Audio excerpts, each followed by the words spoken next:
ઓમ નમો નારાયણ. હું અરુણાબેન પી ગોસ્વામી સુરતથી તમારું સ્વાગત કરું છું અરુસ કિચનમાં.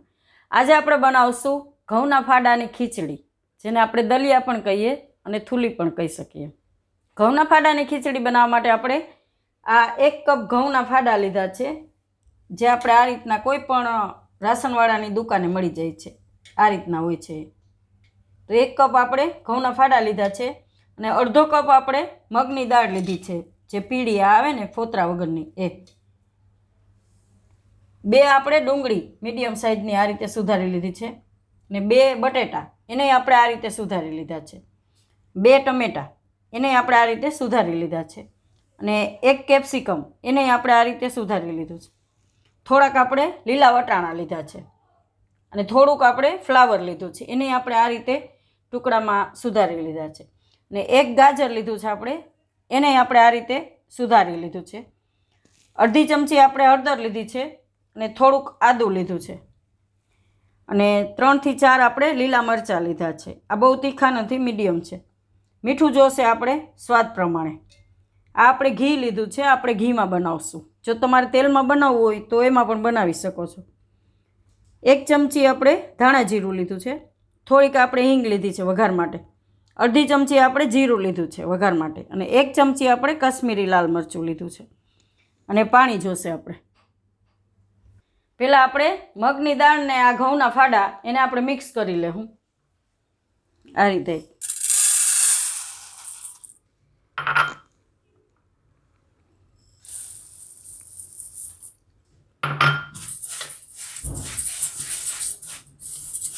હવે આપણે આને ધોઈ લેવું 3 થી 4 પાણીએ. આને આપણે 3 થી 4 પાણીએ ધોઈ લીધી છે. હવે એને આપણે સાઈડમાં રાખી દેવું અને આપણે આદું ને મરચાં એને આપણે વાટી લેવું. જો આમનમ નાખવા હોય તો એમાંય નાખી શકીએ, પણ છોકરાઓને મોઢામાં આવે તો નહીં ભાવે એમ, એટલે આપણે ખાંડીને નાખીએ.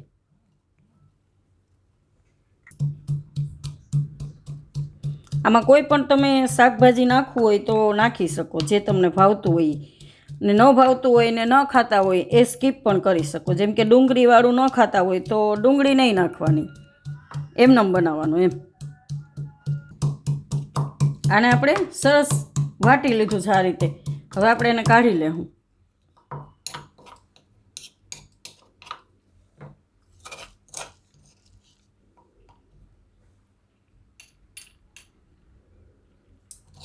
જેવું તમે તીખું ખાતા હોય એ પ્રમાણે મરચાં નાખવાના.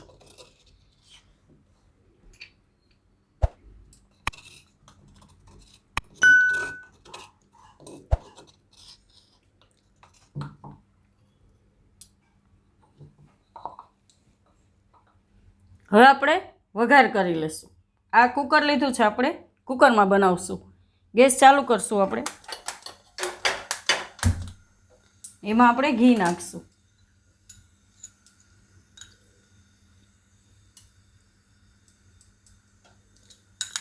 આ રીતે આપણે 2 ચમચી ઘી નાખશું. ઘીને આપણે થોડું ગરમ થવા દઈશું.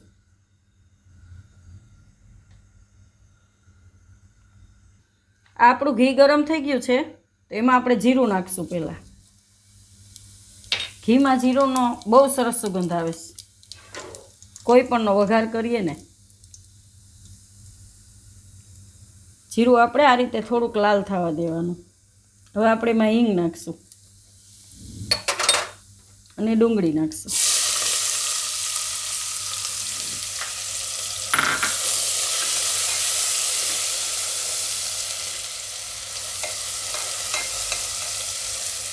આ રીતે થોડીક વાર આપણે ફેરવવાનું.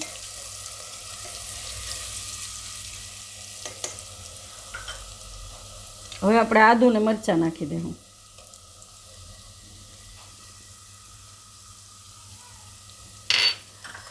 એને આપણે મિક્સ કરી લેવું આ રીતે.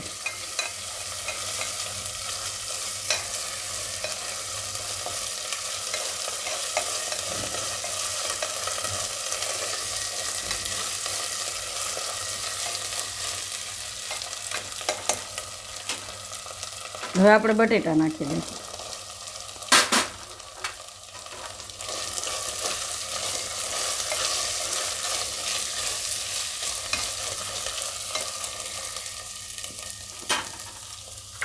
હવે વટાણા નાખી દઈશું અને ફ્લાવર એ નાખી દઈશું.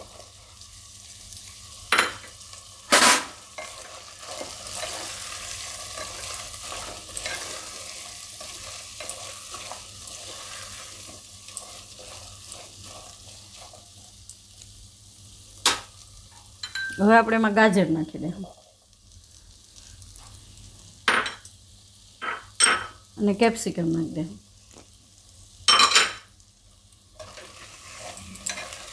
આમાં જેટલા શાક નાખવા હોય એટલા આપણે નાખી શકીએ.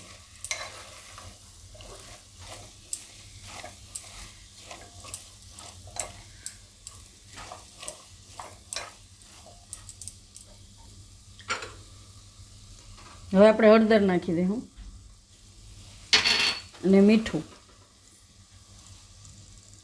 આપણે આમાં થોડુંક વધારે જોઈએ, કેમ કે ખીચડી ને શાક બેયના માપનું મીઠું આપણે નાખવું પડે.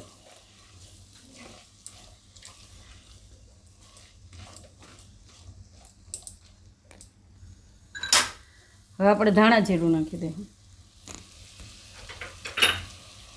અને આ લાલ મરચું કાશ્મીરી એ નાખી દઈશું. બધું આપણે મિક્સ કરી લઈશું બરાબર આ રીતે.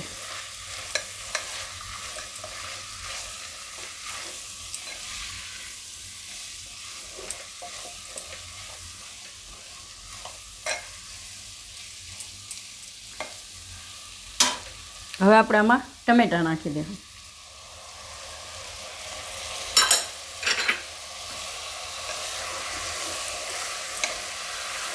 આ રીતે આપણે મિક્સ કરી લઈએ.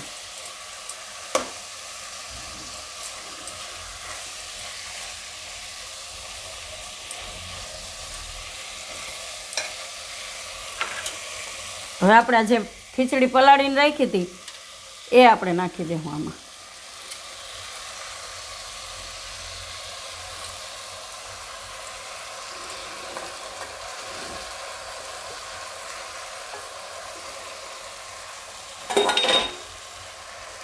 એને આપણે મિક્સ કરી લઈશું આ રીતે.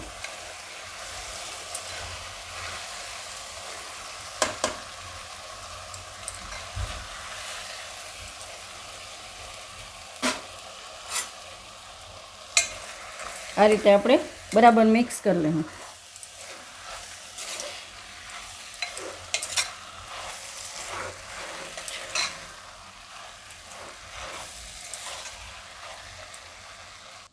હવે આપણે આમાં પાણી નાખશું.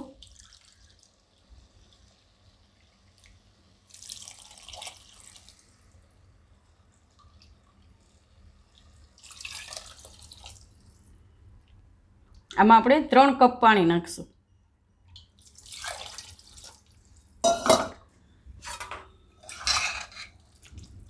આ રીતે આપણે મિક્સ કરી લેવાનું.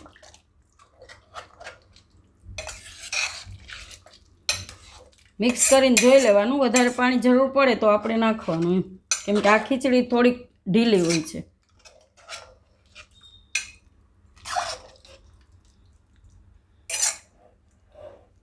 આપણે આમાં હજી 1 કપ પાણી નાખશું.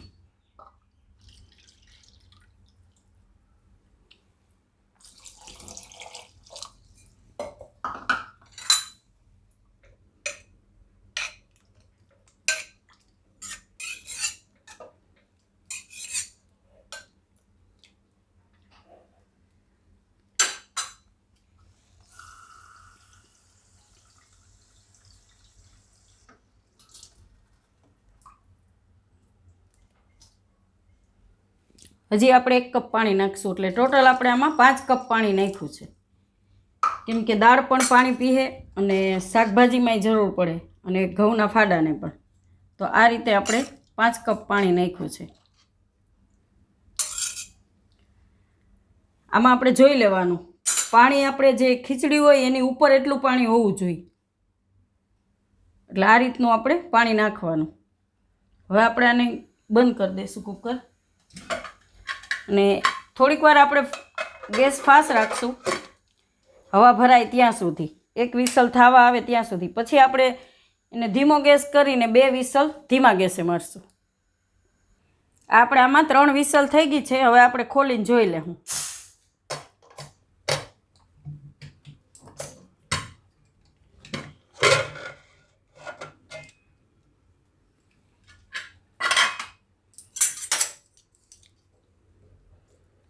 ખીચડી આપણી સરસ થઈ ગઈ છે, એકદમ સરસ પાકી ગઈ છે. અને આ રીતની જ આપણે જોઈએ એમ.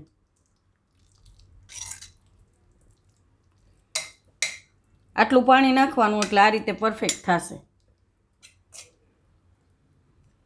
હવે આપણે આને ગરમા ગરમ સર્વ કરીશું.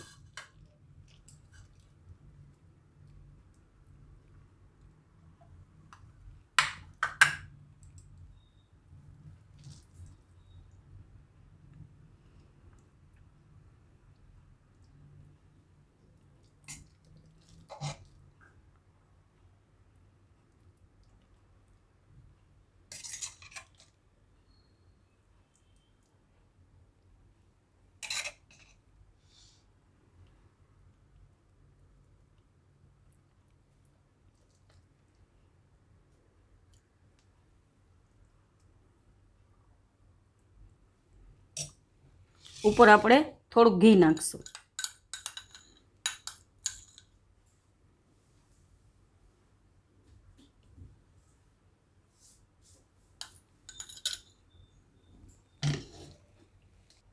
તૈયાર છે આપણી